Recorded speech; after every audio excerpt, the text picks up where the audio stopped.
हम लोग आज रोमन नंबर्स का एक बार फिर से रिवीजन करेंगे, ठीक है। रोमन संख्याओं को फिर से देखेंगे एक बार। ध्यान दो वैष्णवी, सब लोग यहाँ ध्यान दो। रोमन संख्या में 1 को हम लिखते हैं ऐसे 1, और 2 को 2 डंडा 2, और 3 को 3 डंडा 3, और 4 को रोमन में ये होता है 5। ध्यान दो, एक बात हमेशा याद रखना, रोमन में कोई भी संख्या हम 3 बार नहीं लिख सकते। जैसे 3 डंडा हो गया तो 4 डंडा नहीं हो सकता है, कभी भी 3 से ज्यादा नहीं होता रोमन में। तो अब 4 लिख नहीं सकते, 4 डंडा, तो हम 5 के अगर 5 के पहले 1 डंडा खींच दें तो हो जाता है 4। हमने आपको बताया था रोमन में क्या होता है, जो आगे लिखा जाता है किसी संख्या के उतना घट जाता है।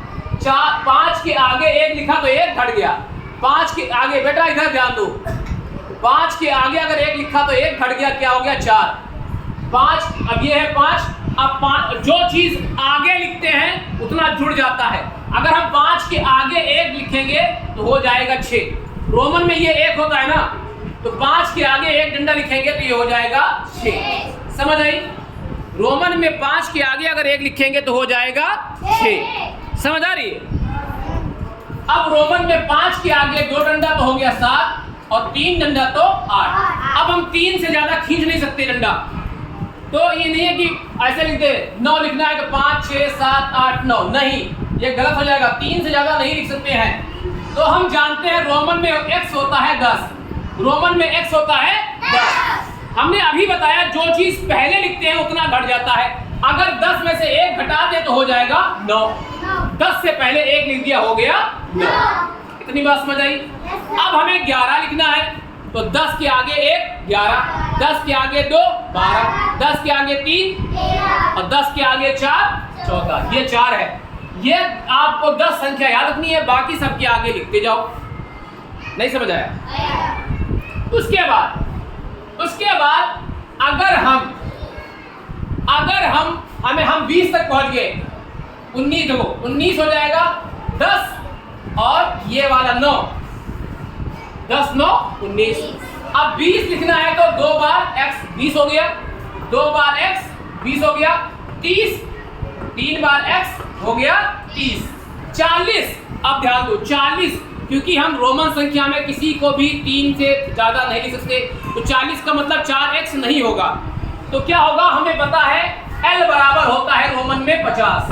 L बराबर रोमन में होता है 50। अब 50 से 10 घटाएंगे तो 40 होगा, तो अगर हम 50 से पहले 10 लिख दे तो वो हो जाएगा 40।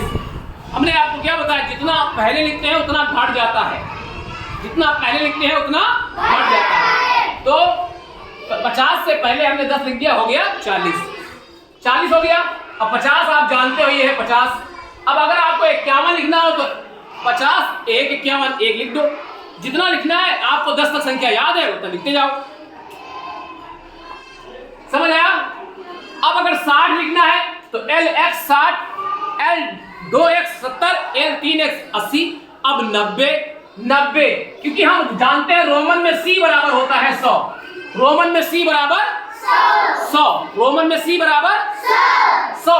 अब 90 लिखना है तो 10 घटा देंगे 100 में से। ये 100 है, पहले लिखा तो घटता है, तो 10 घटा दिया तो हो गया 90। कितना हो गया? 90। और C होता है 100, हम जानते हैं। इतनी बात समझ आई? इतनी बात समझ आई नहीं? 90 के बाद आ गया 100। 100 के बाद आप लिखते जाओ गिनती जो लिखना है। फिर 200। अब 200 में हम लिखेंगे C 200, और 3 बार C तो 300। लेकिन हम जानते हैं कि 4 बार C को नहीं लिख सकते, तो हम जानते हैं रोमन में M बराबर होता है, नहीं, D बराबर होता है 500। रोमन में D बराबर होता है 500। रोमन में D बराबर होता है 500। अब हम 400 लिख दिए, हमें 500 अगर लिखना है तो D हो जाएगा, नहीं 300 लिखे हैं C, अब हमें 400 लिखना है तो D में से 100 घटा देंगे, D में से 500 में से 100 घटाएंगे तो हो गया 400। इसके सबके समझ में आ रहा है कि नहीं आ रहा है? अब 400, ये 400 हो गया, 500 ये जानते ही है, अब अगर 600 लिखना है तो डी के आगे सी लिखेंगे, जब आगे लिखते हैं तो बढ़ जाता है उतना, तो डी के आगे सी लिखेंगे, हो जाएगा 600, डी के आगे 2 सी तो हो गया 700, और डी के आगे 3 सी तो हो गया 800। लेकिन 4 सी लिख नहीं सकते तो 900 कैसे लिखेंगे? हम जानते हैं कि रोमन में एम होता है 1000, एम होता है 1000।